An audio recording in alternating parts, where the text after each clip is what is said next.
Yeah, we're gonna start this shit off though. You know what it is, man. It's your boy DJ Damage, man. Back at it, man. Damage Control Podcast. Last week we had Mike Smith, so we're gonna keep it in the crib, man. You know what I'm saying? 305 vibes, man. Got my boy Young Breed in here, man. What's up with you, my brother? What's poppin', man? You know, we just grinding. We just been grinding, staying busy. Yes, sir. Yes, sir. I seen you was in the studio working.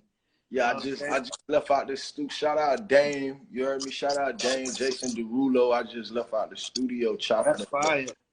Getting some shit popping, you know what I mean? That boy Dame got big shit popping, y'all. Got for that boy.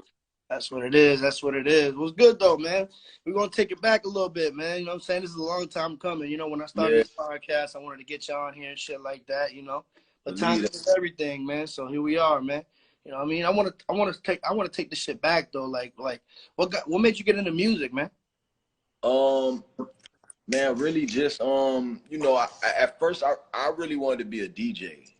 Really? Yeah, I wanted to be a DJ. Like, I used to see them niggas stack up them speakers doing all the block parties and yeah. You know what I mean? Like 9-7, all them niggas like that. Like, you know what I'm saying? Yeah, so, especially in Miami, the DJ time, the DJ game was crazy in Miami, especially like Jampone and all that back in the day, and you know what I mean? Like, yeah, man. That's a big part of our Miami culture. So right, that's what I grew up on. You know what I mean? So with me seeing that, that's, you know, that's really what inspired me. So once I seen the DJ game, then it's like, yo, I want to jump in the studio. I want to do this. So, you know, that's really what inspired me, man. So like, that's crazy, bro. Like that I never really heard that before. I mean, Ludacris was a DJ before he turned into an artist. So I mean, that is, I guess. Luda was a DJ. You know. But that's crazy, man. I usually hear of like DJs that used to be artists, and then they turn into DJs. You know what I'm saying? But that's what's up, though, man. Like, so, like, how old was you at this time when you first started getting into music? Man, I've been in that since I was a jit, man. You know, due to my older brother, I had an older brother in the house, so my older brother was into music. Whatever he was into, that's what I would bob in my head. You know, I hear that. So all the Miami music, all the hood, like I was definitely in the local Miami music. You know what I mean? So, from Piccolo to Polo Dynasty to JT Money. Shout out to JT Money, Daddy. Anything that was the crib, I was already on it. Quick Hit Boys, House of Fire. We could go all the way back. You know what I mean? Rest in peace, Toro. We could go all the way back. You know what I mean? Like, I always been a big fan of Miami music and shit like that. You know what I mean? Facts. You from Miami originally, though, right? You from the crib? Definitely. Born and raised. Okay, for sure. I see you shouted out and repping it hard. So, you know, I got to ask because, you know, there's some artists that's born somewhere else. And then, it's a lot of artists that migrate and they rep, but, you know, I'm homegrown. You heard me? To the core. That's real, now. That's real. Yeah, so they know where my grandma stayed at. You heard me? So, yeah, that's real. Yeah, that's real. They already know. For sure. So, like, how was it coming up in Miami, man? How was, like, your childhood out there and shit from when you could remember? Shit, man? I mean, it was like anybody else. Shit, it was just, you know what it is. You know what hood you from. You know what's happening. You know, you get it how you live. You know, however you came up. You know, you just, that's how Miami is. We gonna fuck with who we fuck with. You know, we separate our shit in neighborhoods. Like, you know, different areas, different coasts. You know, you might got gang bangers. You might got this and that. Miami really had cliques and hoods and shit like that. So neighborhood you was from, that's what you rep. That's who your people did. You know what I mean? And that's really it. Ain't really like that. It ain't really like that in Miami no more. You know what I mean? Like, Miami is just Miami. Everybody getting money. Everybody know what time it is. You know what I mean? Right. No, for real. Either you're buying or you're selling. That's real. You know what I'm saying? So, I noticed that when Ross got on, you started the Triple C's thing. He was repping you from the beginning. Yeah. You know what I'm saying? I always seen you around in the videos. You feel me? Like, even before you was like, before he, you know what I mean? Like, before he put you out there. You got always seen you out there. Y'all been tight for a long time? Yeah, believe that, man. Like, I definitely, like, Ross was one of our local celebrities. You know what I'm saying? He was signed to Slip and Slide way back then. He been doing.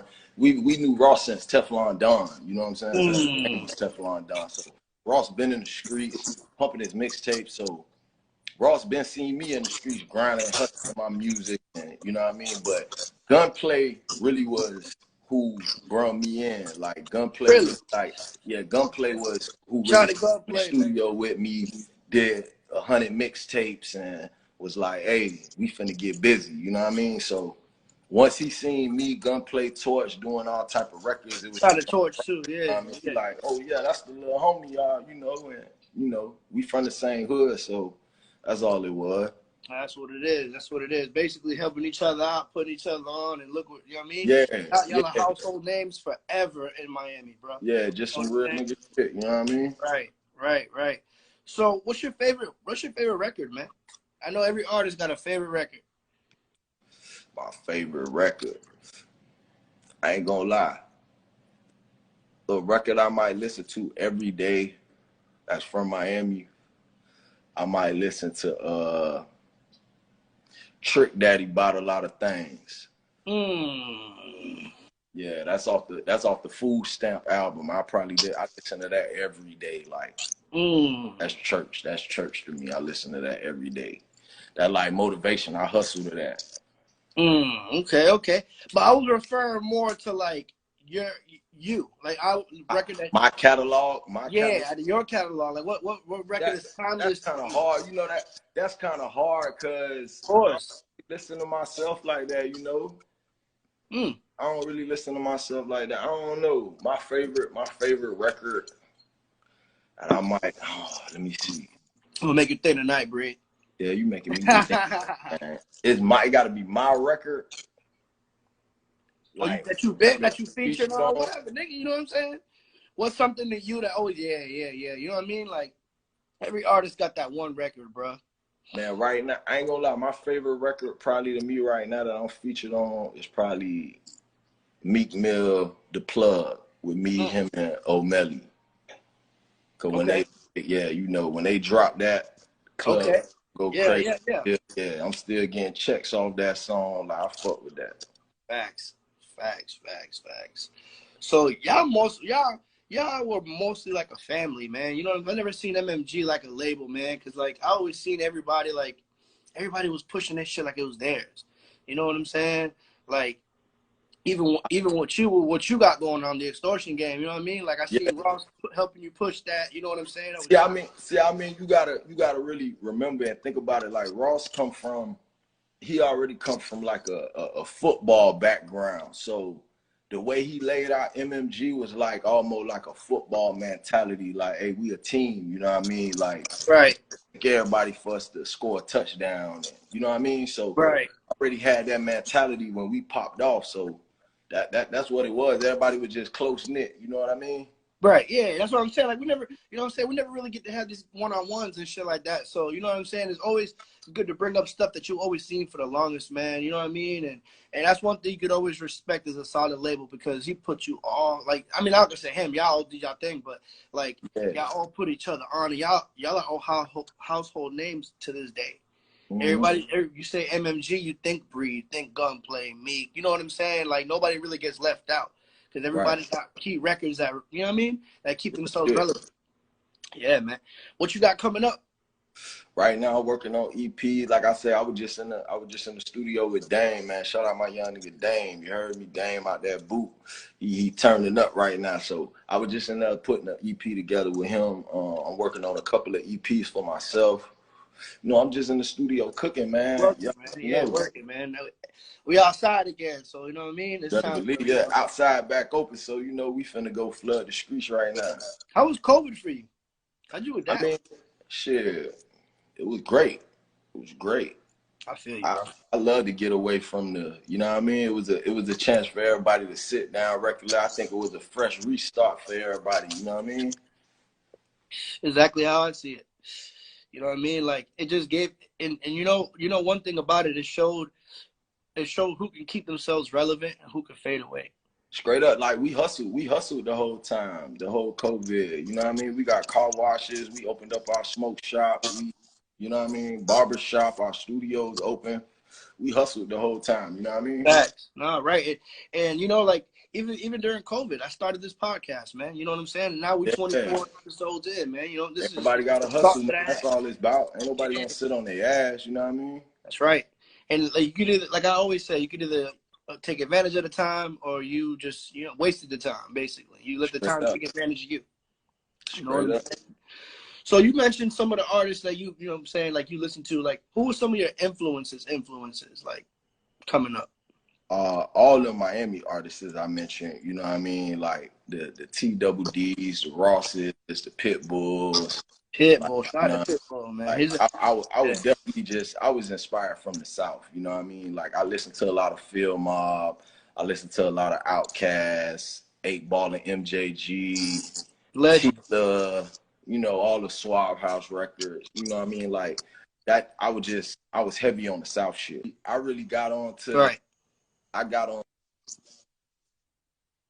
to maybe the northern hip hop later on, you know what I mean? But I was heavy embedded in that. I was heavy embedded in that South shit. Yeah.